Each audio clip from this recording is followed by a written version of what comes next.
Why can't I get some answers or somebody help me? I am really, really pissed, and I'm scared.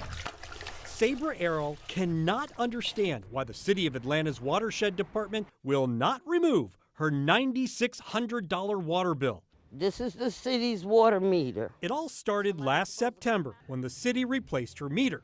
By the end of November, her bill tripled. My bill shot to $500, and I said, hey, what's wrong? Is somebody stealing water or what? In December, the bill jumped to $4,000, and by the end of January, it was $9,615.01. Just to compare, a year ago, she used 7,480 gallons in a month. A year later, 191,488 gallons.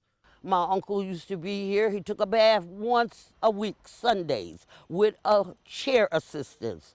He died in September. So where did this, all of a sudden, I got 50 people here using water. Am I supplying water to the whole neighborhood? No, she's not. We had Sabra run the water while we checked the meter. It's running. And we confirmed the same thing the plumber did. There are no leaks. Go ahead and turn it off then. All right, so you just used just under a gallon. All the clues were there, including this ID number on her new meter. Every single number matches the ID numbers on her bill until you get to the end. It's the same numbers, but it's not 920. It's 960. The bill's ID is one digit off, but even with that, Watershed would not budge. It did 3 investigations and couldn't find what we did. Watershed's statement suggested that she file an appeal? And what do they say about a ghost leak? It's a ghost leak. It'll leak now, and maybe about 3-4 months it won't show up, and then it'll come back again. If a ghost can come back up from November, I don't want to see them. One final clue.